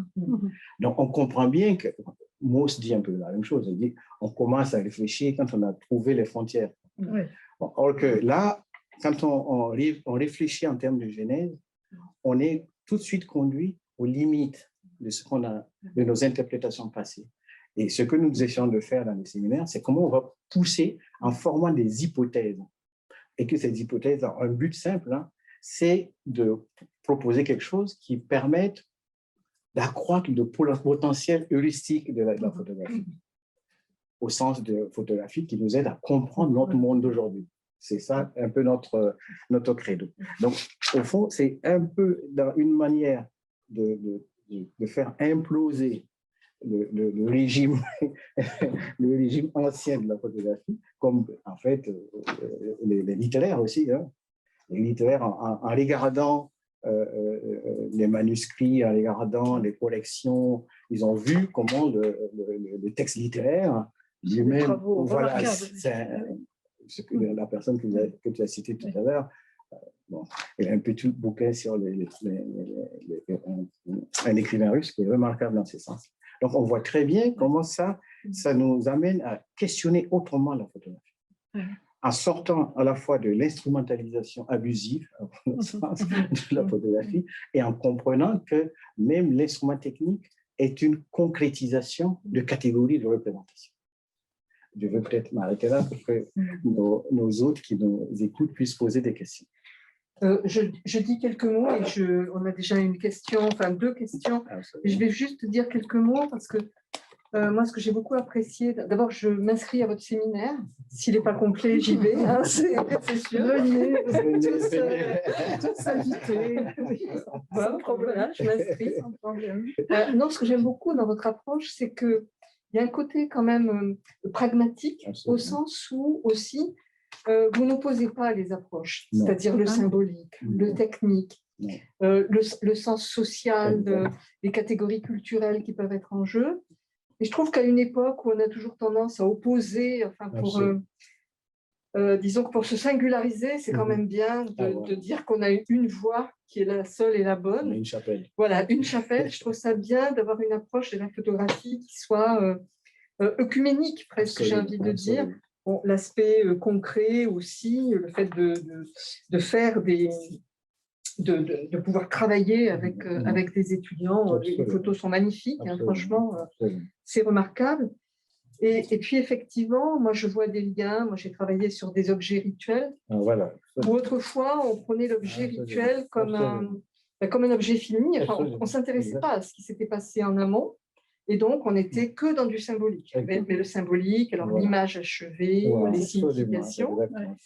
Et voilà, on voit que c'est un courant général, j'ai envie de dire, dans les sciences sociales, un peu après après Lévi-Strauss aussi, le structuralisme. On en est venu à un intérêt accru, ou nouveau, du moins, pour les processus de fabrication. Absolument. Et voilà, pour le domaine sur lequel j'ai travaillé, moi, qui est donc plutôt l'art rituel, on s'est demandé, mais comment ces objets sont fabriqués? Absolument. Et finalement, on s'est rendu compte que les processus techniques sont investis de symbolique et qu'il se joue des choses dans la fabrication. L'objet, ce n'est pas simplement… donc voilà, il y avait vraiment des liens, mais bon, je vais laisser la parole dans la salle virtuelle, hein, donc je vais vous lire une première question de Belmokhtar qui vous demande comment, dans le rapport signifiant-signifié, ça c'est pour Monique, pourrait-on comprendre ou interpréter la photographie d'un tableau, c'est-à-dire d'une image déjà réalisée, c'est-à-dire là où il y a déjà un premier signifié. C'est-à-dire, qu'est-ce que c'est qu'une photographie d'un tableau? Il y a une sorte de redoublement du signifié. En d'autres termes, y a-t-il une méthodologie d'analyse de la photographie, une sémantique, comme disait Roland Barthes, qui permettrait d'avoir une compréhension qui se rapproche du sens voulu par l'auteur? Peut-on atteindre le contenu émotionnel et artistique? Donc ça, c'est sa première question. Je préfère vous laisser répondre parce que ces questions sont quand même assez complexes. Du coup, je laisse ça. Oui, mais honneur aux dames. Nous sommes au cœur du débat, au cœur de cette question que nous nous efforçons d'étudier, en fait. C'est comment aller plus loin, comment définir une méthode, comment définir une sémantique, voilà, qui serait un petit peu plus directive, si je peux dire, que ce que nous proposons jusque-là. Mais là, ce sont des travaux en cours, hein, bien sûr. Alors, la photographie d'un tableau, oui, c'est une chose très, très intéressante. Très intéressante. Ça me fait penser à Marcel Proust. Voilà, c'est ça. dont la grand-mère proposait des photographies des monuments pour accrocher sur les murs de sa chambre de manière qu'il apprenne ce qu'est le monde. Voilà, mais ça n'était que des photographies, c'était ça le problème. La photographie d'un tableau, c'est une photographie avant tout pour nous. C'est ça. C'est une photographie, c'est-à-dire c'est un appareil avec tout, c'est une technique avec tout le poids de cette technique et puis tout ce qui est derrière, cette culture de la technique, mais aussi ses choix, cette intelligence, ce regard porté sur le monde. Et dans ce monde, il y a un tableau avec ses propres auteurs. Voilà. Et ce tableau lui-même, nous pouvons l'analyser d'une manière génétique, retrouver l'histoire du tableau, bien sûr, et puis refaire une analyse. Mais la question est très intéressante. Oui. Oui, elle soulève beaucoup de questions. Voilà. Mais nous sommes vraiment dans les prémices de tout cela. Si je peux me permettre, parce qu'en fait, le fait de photographier un tableau, c'est parce que notre collègue qui pose la question imagine qu'il s'agit d'un tableau. Parce qu'on peut très bien imaginer que c'est un bien rare, c'est un héritage. Ouais. Oui. Voilà, qui n'a pas du tout la même fonction artistique, ni la même fonction. La narration, le sens symbolique change, varie. Donc, en fait, ce n'est pas forcément l'objet tel que vous, comme Monique l'a dit pour la Tour Eiffel, justement. Voilà, ce n'est pas le reflet immédiat du signifiant sur le signifié, ce n'est pas aussi mécanique. Donc là, c'est vraiment le truc. La deuxième question qui me semble intéressante aussi, c'est la manière dont on peut arrêter une sorte de composition standard, d'écriture photographique. Là, Monique l'a un peu montré au début de son exposé, mais on sait bien que c'est compliqué. Pour l'écriture graphique, tout le monde sait que l'histoire de l'écriture est adossée à une sorte de légitimité divine. Au début, était la parole. Donc la parole a un peu sanctifié l'écriture et lui donné une légitimité assez forte et organiser les catégories en fonction justement de cette légitimité. Alors que le foisonnement de la réalité qu'introduit l'image et le cinéma par la suite, on voit bien que pour organiser les différents sens qui se battent, si je veux dire, qui sont en compétition pour ordonner dans une manière d'écrire, c'est assez compliqué pour l'instant. Parce qu'on est dans une période, si je répète ce que Monique a dit, on a une époque de transition où on est envahi d'images, du fait justement de développement des techniques, mais on n'a pas, à contrario, le régime qui permet d'enrégimenter le flot symbolique, le flot des signes qui nous arrivent. Donc, alors, on est dans cette période-là et on ne sait pas comment faire. Nous, on essaie chaque fois de discuter sur ça, et pas seulement nous, il y a beaucoup d'autres chercheurs qui ont discuté de la manière dont on peut comprendre des faux thèmes, avec des analogies avec la linguistique, mais ça ne marche pas toujours. Donc, pour l'instant, on est assez prudent pour ne pas dire qu'il y a une grammaire, si je veux dire, une grammaire de l'interprétation, de la lecture photographique. Peut-être faudrait-il, là je réfléchis en même temps que Jean-Bernard parle, distinguer peut-être, je ne sais pas encore, deux catégories de photographie. La nôtre, si vous voulez, qui est la photographie tableau. Après tout, qu'il s'agisse d'un tableau réalisé à l'huile ou une photographie, pour nous, les deux ont la même valeur. Ils peuvent être analysés de la même manière. Et puis, cette photographie que l'on considère couramment, qui n'a plus de valeur, voilà, qui a un clic-clac. Voilà. Je vais prendre un exemple très, très concret. Quand j'étais jeune, je réalisais des photographies et j'avais un labo photo, 15-17 ans. Et je faisais des tirages photographiques que je viens de retrouver récemment, puisqu'ils étaient dans ma cave. Et parfois des grands tirages. Donc très émue, je monte tout cela, je le retrouve, je les avais oubliés, voilà, et des personnes qui étaient là, ça, ils disent « Oh, c'est beau ça !» Ils prennent leur smartphone, photographient, et ça y est, c'était diffusé à tous leurs copains et amis. Et ça m'a choquée, parce que pour moi, la photographie n'était pas la même. Je me dis, mais ils ont une autre photographie que la mienne. Ce n'est pas la même chose.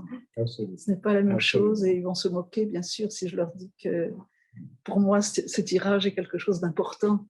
C'est du travail, c'est du temps long, c'est du gâchis aussi. J'en ai jeté les 3/4, j'ai gardé celle-là, je l'ai conservée à la cave pendant toutes ces années. Vous voyez, ça n'était pas la même chose.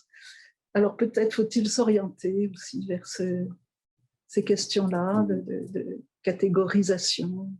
Cela dit, je pense qu'on peut avoir deux rapports à la photographie. On peut avoir un rapport de la photographie consommation, qui est aussi exact. prendre des photos de sa famille, etc. Cet usage Absolument. Massif de Absolument. la photographie qu'on ne regarde pas. Et puis aussi, on peut avoir à côté une activité photographique amateur où là, avec tout ce processus long, je pense que ça peut être complémentaire, ou du moins ça répond. C'est justement ça, la photographie, elle répond aussi à des besoins différents. Et il y a une troisième catégorie qui est la photographie sous le régime scientifique. Ah oui, bien sûr. Alors, Comme documentation. Comme documentation. Photographique. Voilà. Là, il y a un vrai travail, ce que nous avons essayé de faire dans le bouquin L'enquête et ses graphies. Ouais. Plusieurs auteurs, Albert Piètre, d'autres collègues qui ont contribué au bouquin. On voit très bien que quand vous allez sur le terrain et que vous avez un rituel en pleine Amazonie et qu'on vous dit, ah, cette calebasse-là, en fait, elle est pleine d'eau, vous voyez de l'eau, mais en fait, il y a des génies qui viennent de partout. Vous allez avec votre photo, votre appareil photo, clic, vous ne voyez rien. alors, comment restituer un tel rituel avec un appareil photo?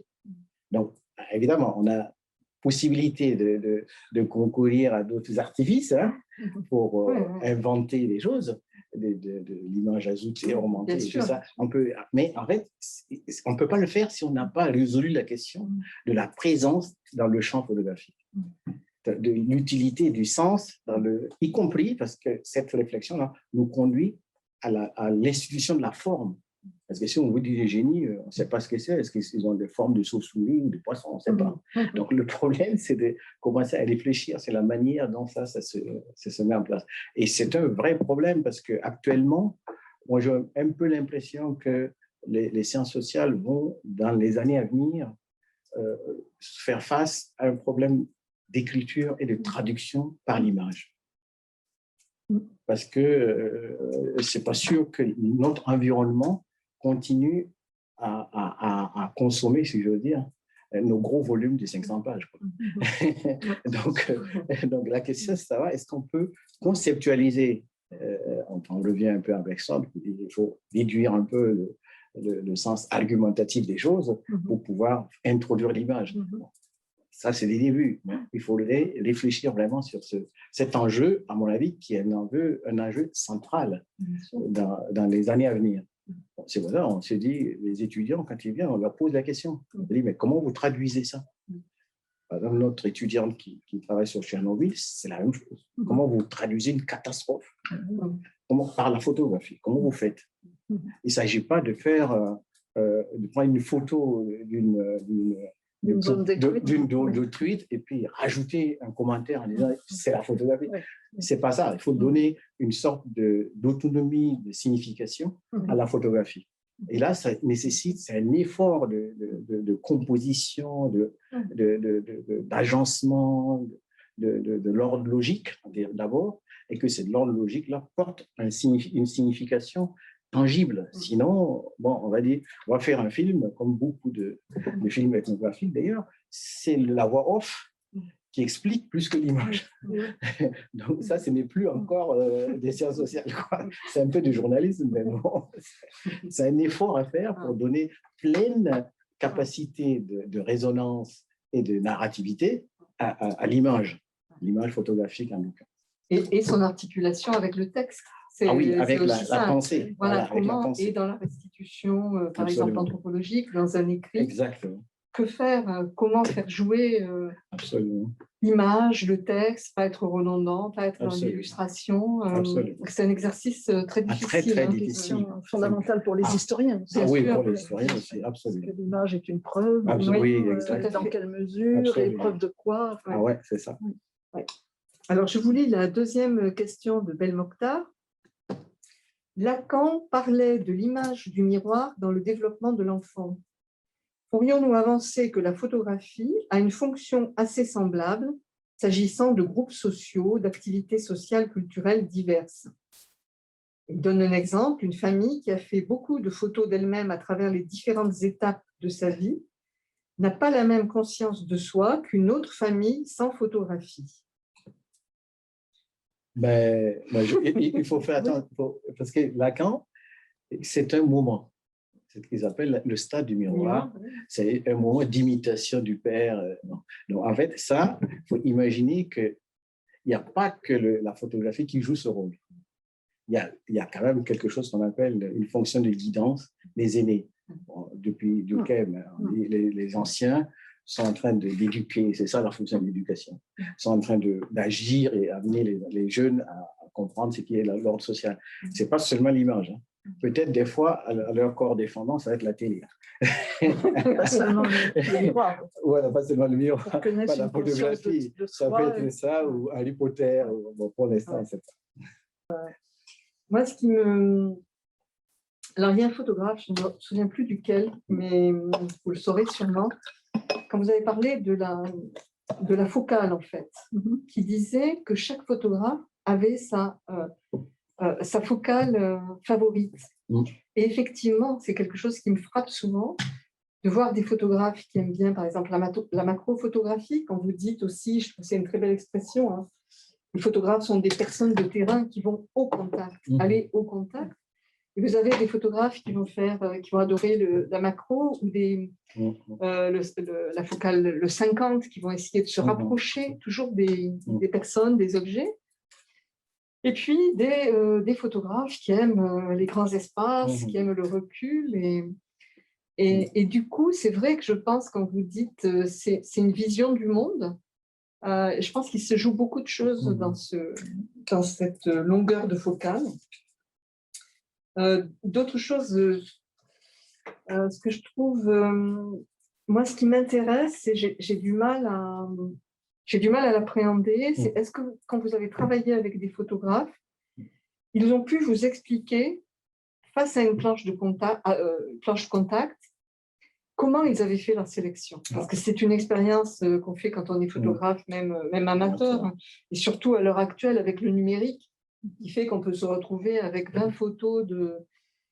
comment on sélectionne? Parce qu'en fait, quand on dit, j'ai dit en introduction, la photo, c'est le produit fini, mais c'est un produit fini avec qu'est-ce qu'il distingue de la photo qui est restée au stade de la planche contact ou qui est restée dans la mémoire de l'ordinateur, qui ne va pas avoir cette vie artistique qu'a sa voisine. Et voilà, il n'y a pas grand-chose parfois qui sépare deux images. Alors, je vais répondre à ces deux questions. La première concernant la focale, oui, chacun a sa focale privilégiée et la focale a un sens personnel, mais aussi collectif. Alors, je vais prendre l'exemple de Bernard Plossu, qui, quand il était jeune et qu'il ne savait pas encore qu'il deviendrait photographe professionnel, qui vivrait de sa photographie, réalisait quand même des photographies, et notamment aux États-Unis. Et là, il prenait des grands champs larges, de la couleur pétante, enfin voilà, c'était... Et puis, il y a eu une époque dans sa vie où il s'est dit, mais non, je ne veux pas m'inscrire dans une photographie, je ne sais pas, de type publicitaire, c'est autre chose, je reviens au noir et blanc, et puis je vais être proche des gens, je vais être au contact. Or, le 50 mm, la focale 50, c'est en gros la focale de l'œil humain.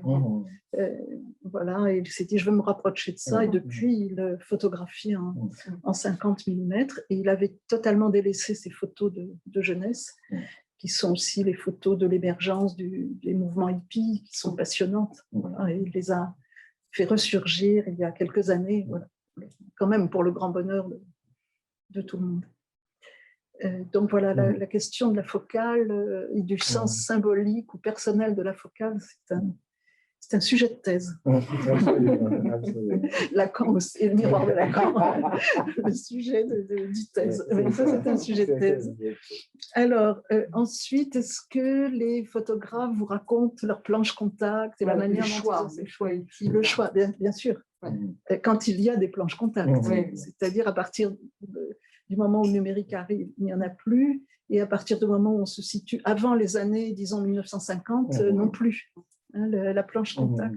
Au départ, les contacts étaient réalisés image par image. On découpait la pellicule et on ne tirait que par contact que les photographies susceptibles de nous intéresser. Ça, c'est Gisèle Freund qui fait ça. Et encore, elle a introduit des bandes plus longues dans un fouillis absolument incroyable. Mais voilà, c'est le début de la planche contact. Et sa fin, c'est le monde numérique.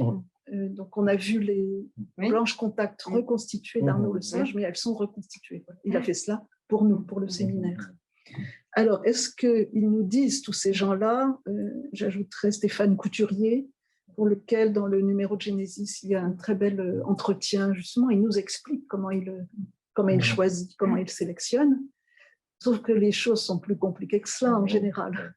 C'est-à-dire que le photographe, oui, sélectionne, mais quand il revient 2 ans après, il redésherbe, il retourne, les herbes ont poussé, pour dire mais celle-là, je l'ai oubliée, et il revient incessamment sur ce qui a été réalisé pour le republier, pour le réexposer, dans un sens qui est nouveau, parce que lui a vieilli, lui a évolué, le monde a évolué, il reconsidère ses photographies. Mais oui, bien sûr, il nous raconte tout cela. Il faut voir que la question du comment faites-vous, c'est une question taboue en histoire de l'art ou dans le monde de l'art. Un collectionneur veut ignorer tout cela, on considère l'objet, on valorise l'objet, c'est coûteux et tout. Et si on dit comment avez-vous fait et qu'on le sait, finalement, cela dégrade symboliquement l'objet, ça dégradait. Et donc, au début de cette génétique photographique, nous marchions sur des œufs. Voilà. On n'osait pas bousculer les artistes. Et puis finalement, nous avons été tellement bien reçus que nous avons visité les ateliers aussi. C'est important, le lieu de réalisation, d'exposition. Oui, il nous raconte, là, j'ai choisi cela pour telle raison, je suis revenue sur mes choix. Oui. Dans mon... d'accord. Ah oui, d'accord. Oui, dans mon... Tu vois, moi, je travaille auprès de faiseurs d'images, c'est-à-dire des grands photographes. C'est des studiotistes.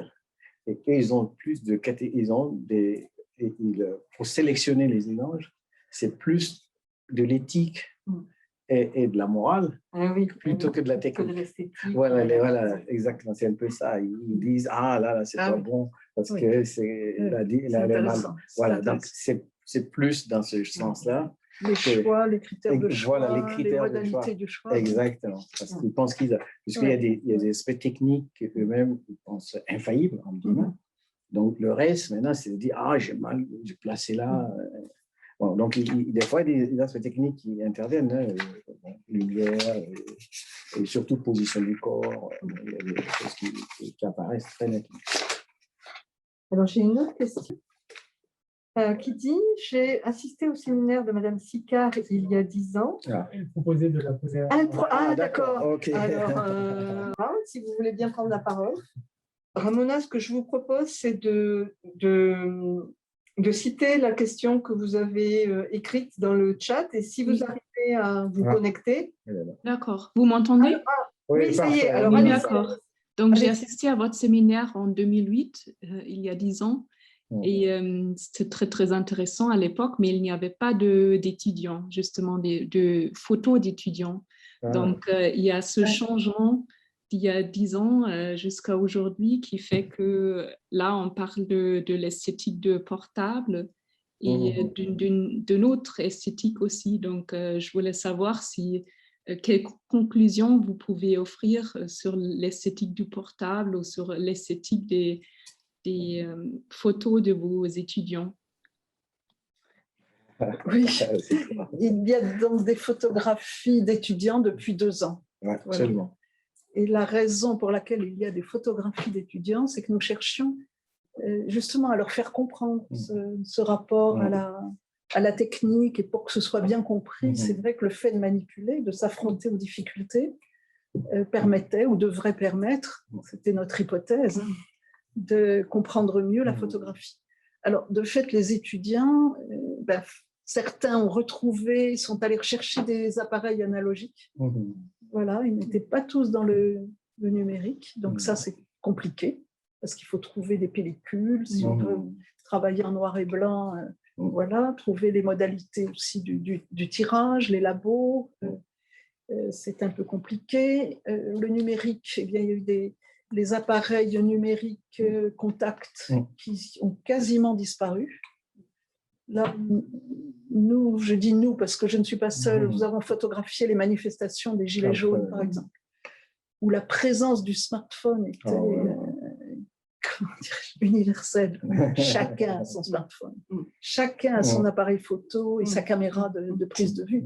Il faut voir ce que cela représente, oui, socialement, mondialement, dans la circulation des images. C'est une rupture épistémologique considérable. Les appareils réflexes numériques ont quasiment disparu. Absolument.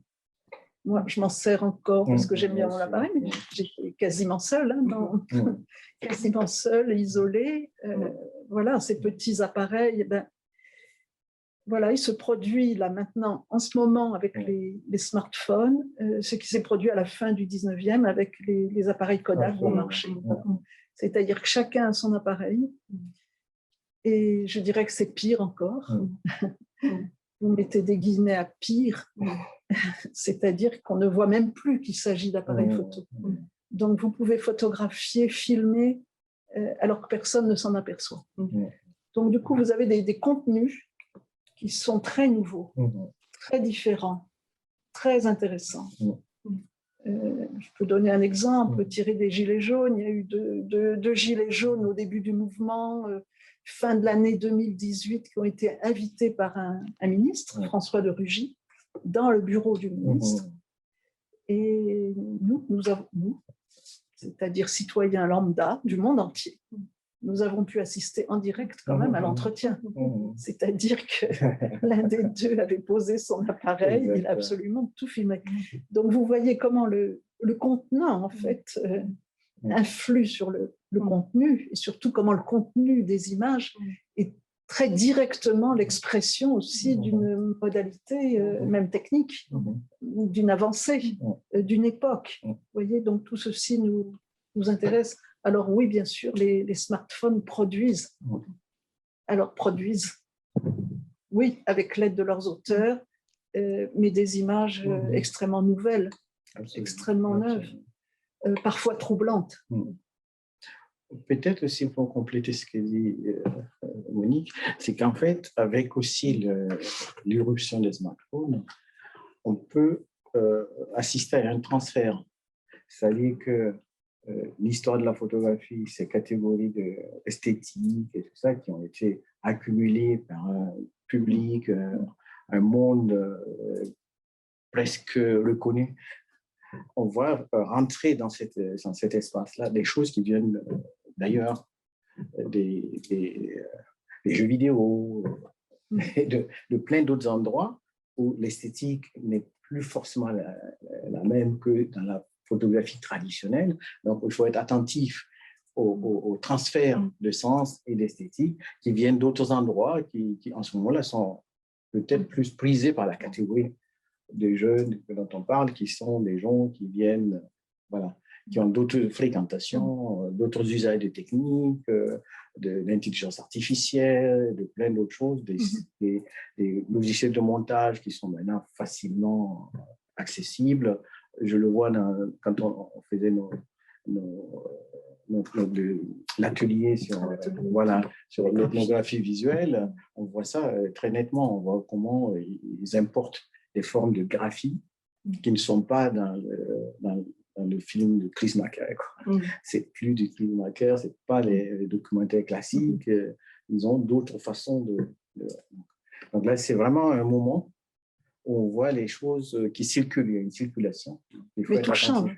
Voilà, tout change. Quand vous avez votre smartphone, vous êtes dans une manifestation, vous allez photographier en pensant déjà à tous ces amis auxquels vous enverrez la photo.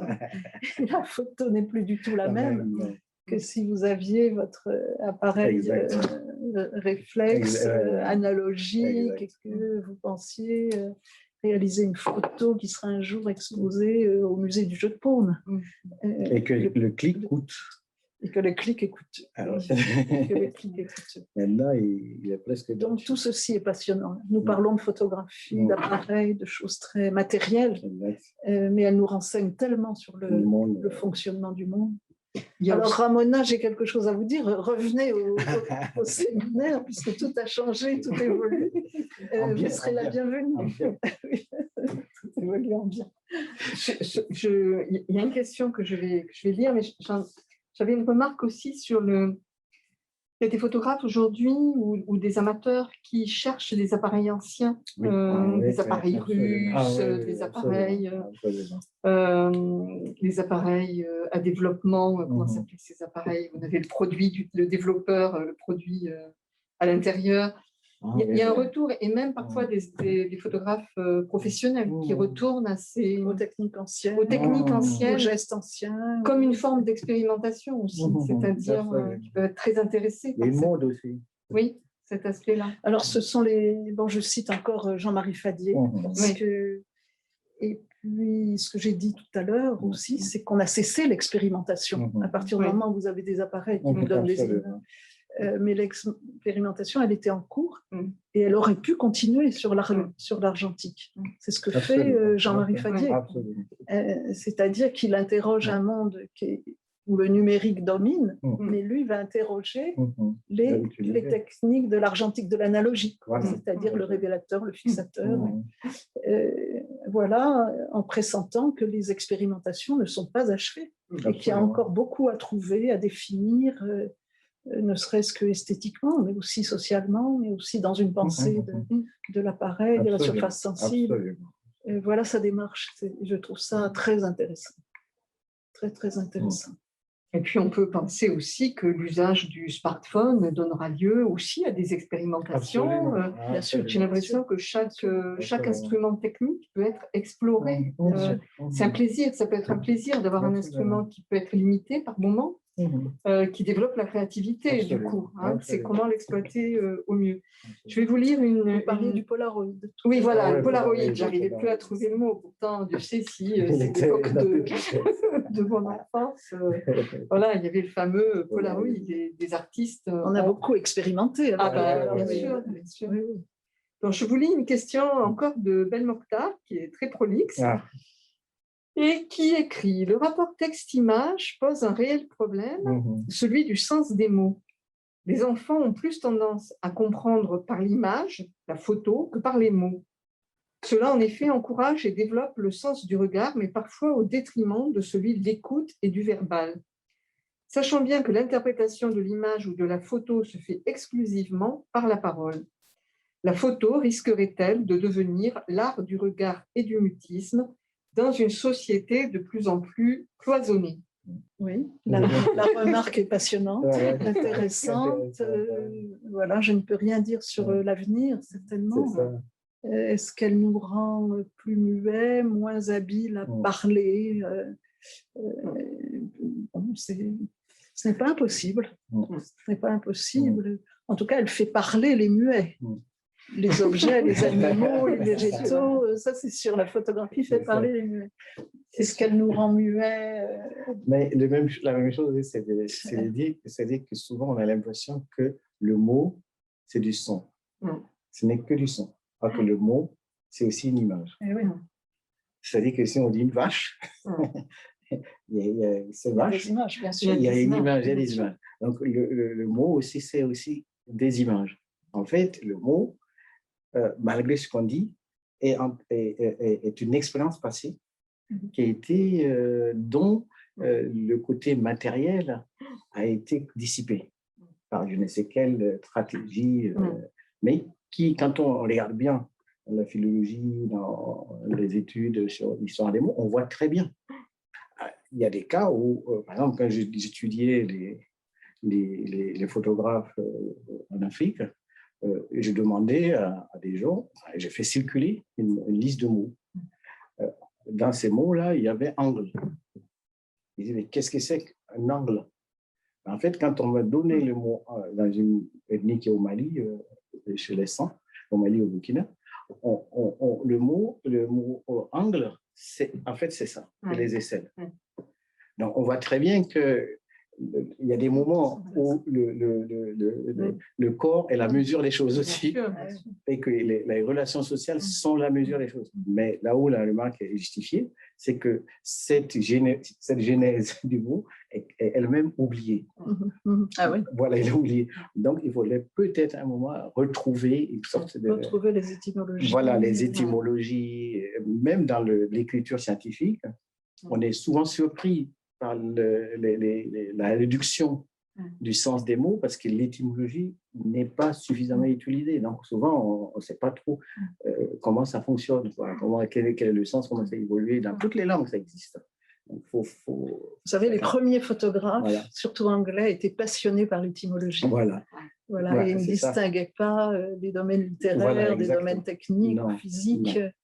Voilà, ils ont beaucoup fait de recherches, et notamment sur la manière de nommer cette chose bizarre qui s'appelait la photographie. Voilà, et comment la montrer et en parler. Et heureusement, nous avons encore leurs lettres. Heureusement, parce que la photographie n'existait pas. Donc, nous avons des lettres. Voilà, pour répondre à un interlocuteur. Mais nous avions des lettres et nous pouvons étudier la correspondance de Nicéphore Niepce, de Henry Fox Talbot. Tout ça, c'est passionnant.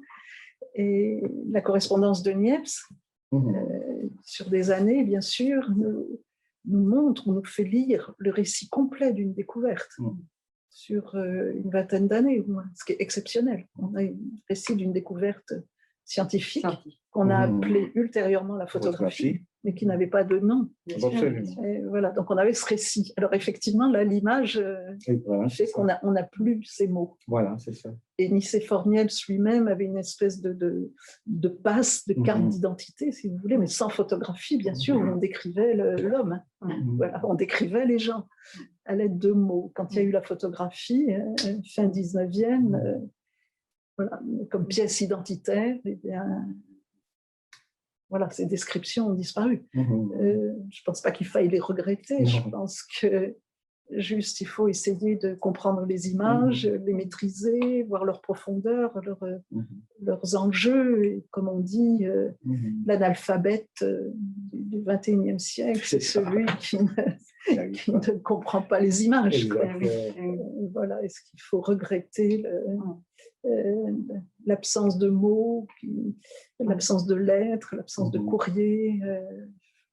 Non, moi, je ne suis pas dans le regret. Non, je ne suis pas dans le regret. Je suis dans le monde contemporain et dans l'avenir. Mais pour la science, on peut imaginer aussi que quand on fait la genèse des mots, enfin de l'écriture, pas des mots, de l'écriture, on s'aperçoit que depuis Sumer, en passant par les Égyptiens, on voit bien comment le monde de l'image qui est attaché à la forme d'écriture, comment le mot rétrécit l'image. Ah oui, c'est ça, oui. Oui, en fait, on voit, quand on dit un toit, on voyait le mot arbre, c'est comme ça. On voyait l'arbre, on voyait... Donc, progressivement, on a vu comment ça s'est passé. Donc, c'était très intéressant pour nous de reconsidérer cela, mais de voir comment l'image actuelle va peut-être correspondre à quelque chose, mais malheureusement, M. Belmokhtar, je ne peux pas les prendre. C'est plus complexe. Comment ça va évoluer, voilà. Oui. Merci pour votre assiduité. Merci pour les questions. On va peut-être arrêter là. Voilà. Vraiment, je vous remercie. Moi, j'ai envie de poursuivre parce que puis vraiment, on a envie d'assister au séminaire, de venir faire des photos avec vos étudiants. Et donc, le dernier, c'est le 16 juin. Et on a le projet de faire une expo. Ah oui, les ça, c'est une exposition. Ceux qui nous écoutent, s'ils peuvent venir, on va essayer de mettre peut-être tout ça sur Internet pour que les étudiants, parce que, comme Monique l'a dit aussi, c'est un projet pédagogique. Donc, il ne faut pas, Monique comme moi, nous tenons beaucoup à cette pédagogie. Parce qu'en fait, c'est des questions que nous, peut-être, on ne résoudra pas. Mais la vraie question, c'est à chaque fois dans le domaine de la science, c'est plus facile de trouver une réponse que de trouver une question. On est en train de formuler une question. Donc, c'est très intéressant que d'autres viennent participer à ce questionnement. Alors, pour conclure, je souligne quand même nos ambiguïtés, puisque nous vous parlons de photos, C'est ça. Avec... de matérialité de la photographie, en vous montrant tout cela sur écran. c'est ça. Voilà. Donc, j'ai apporté les originaux Oh là. du travail de Sacha. Mm. Voilà. Voilà le format, parce que c'était des tirages Ça, c'est pour contacts. l'histoire. Ouais, ça, c'est pour l'histoire. C'est un très beau travail. C'est un très beau travail. Voilà, tenez, vous pouvez montrer ce que vous voulez. Parce qu'il était confiné dans un petit appartement et qu'il n'a pu faire que des photographies par contact. Aussi. C'est ça. Il n'y a pas de tirage, il n'y a pas d'agrandissement dans ces photos. Et c'est ça, enfin, pour moi, la créativité, il y a quelque chose de cet ordre-là. Oui. C'est-à-dire la créativité, les contraintes, ça la libère. On se dit, qu'est-ce que je peux faire avec, je suis à ma fenêtre, tout ce que je peux voir, c'est ce qui est de l'autre côté de la rue et comment je crée à partir de ça, c'est formidable. Voilà. Bah, écoutez, merci beaucoup, Monique et Jean-Bernard. Merci à toutes et merci à tous. Merci à nos collègues qui nous ont permis d'entrer en contact avec le reste du monde. Oui, il y a des personnes qui assistent de nombreuses régions du monde. Et je voulais juste annoncer la prochaine session de demain. C'est Arnaud Esqueré qui fera une intervention intitulée « Langage et censure » et elle sera animée par Patrice Maniglier. Merci beaucoup à tout le monde. Bonne fin de journée. Au revoir. Au revoir. Au revoir.